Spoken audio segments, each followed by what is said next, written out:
Hi, I'm Bob Schrupp, physical therapist. Brad Heineck, physical therapist.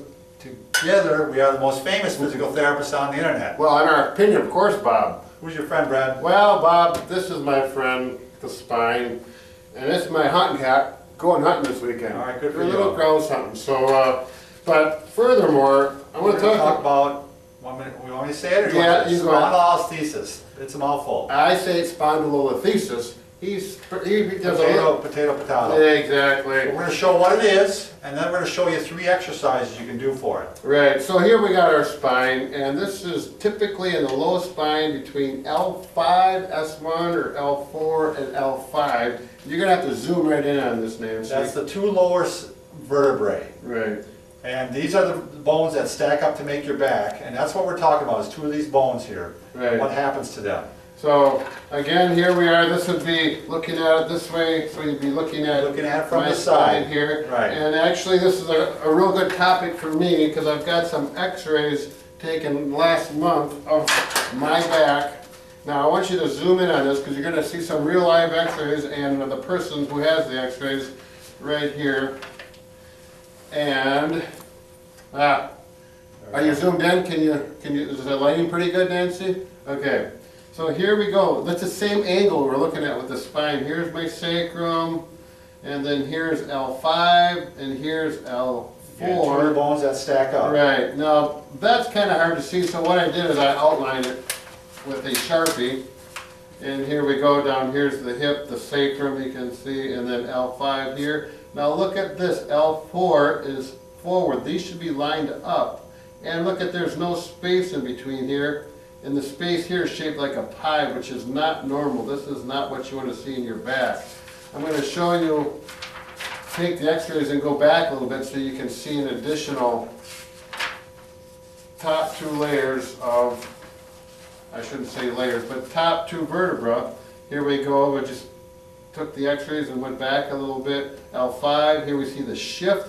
This is actually the spondylolisthesis, the shift of this vertebra forward on top of this one, and there is no disc there, and this is what it should look like. Nice thick area here. And plus they line up here. Right, yep, you can see, good point, Bob. They line up here, and then this big step off here, and then here, and then we got this weird pie-shaped disc. And this is where I feel I probably have some spinal stenosis in this area causing some problems. It's not diagnosed for sure yet. But this looks really bad, but the good news is 5 to 7% of the people in the population have some form Degree of it. Right. There's 4 different degrees, 1, 2, 3, and 4. 1 is 25% shift, and there's a least 0 to 25. Why don't we show them with the cup spread? Yeah. So let's say these are vertebrae, and this again would be good alignment with a good spacing between. Now 0 to 25% would probably be something like that, Brad. Right. And then grade 2 would be 25 to 50%, so about half of the cup would be forward. Right. We okay, Nancy?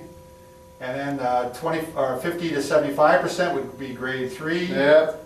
And then 75 to 100% would be Grade 4, and then coffee comes out of the top.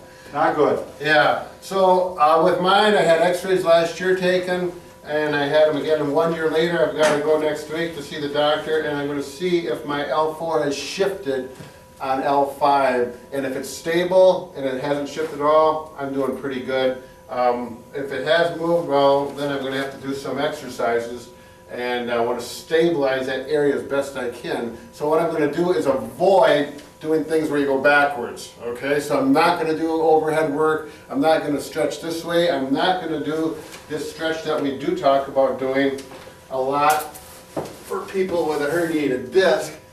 I'm not going to do that, no.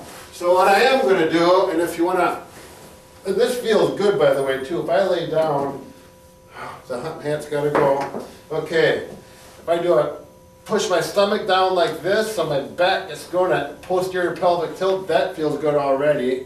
And then I'm going to start doing. So in that case, Brad, what you're trying to do is if I put my hand here, you're trying to squeeze my hand. Yeah, squish your hand using your pelvis. Right, so I'm going to do that.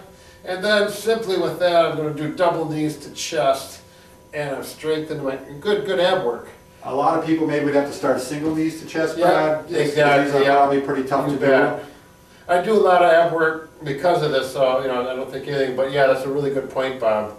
And then then you work can- your way up to the double. Yep, and it would So work. that's right number to the- one. Number one is a single, Yeah, both legs, but make sure the tilt is on there. The Okay. posterior tilt, you're pushing down while you're doing that, so those muscles are tight all the and how many of time. these do you do, Brad? Well, I usually do about 50, Yeah, but you may start out with to 10 start or much 20. lower, Yeah. right, I mean, I've been doing these for a while. yeah. And then I also add in some upper ab work Okay. just so I complete it. Okay? Good. And so the first one would be the posterior Pelvic tilt. tilt, working on that, getting Right. that pelvic tilt, which is trouble for a lot of people trying to get that Right, to it's a do. weird movement if you haven't. Remember when you did that with a blood pressure cuff too, Brad? You You put a bet. cuff under there. Yeah, and we've you got a could see. video on that, put blood pressure cuff and ab work, and you'll get a nice video of us Yeah. doing that. Can I go to sleep yet, Bob? No, Brad, so that's, number one is the pelvic tilt. Yeah, Number two is doing the single knees to chest and double knees to Right, chest. right. And then number three is just bending upward. right, with the crutch. Again, don't get your head going like So you're this. strengthening the core, you're strengthening maybe the front of the core a little more than the back. Right, And that's gonna help keep you in the position that you need to be to prevent yourself from going into that extension. right. Stabilize that spine. That's all about spondylolisthesis. Don't be too afraid of it. And as you can If see, we can diagnose fix just about everything, but we can't fix, a broken heart, Bob, but I'm still, No. oh yeah, I'm still thinking about taking some classes on that. I'm sure Nancy's got the diagram on how we can fix that heart.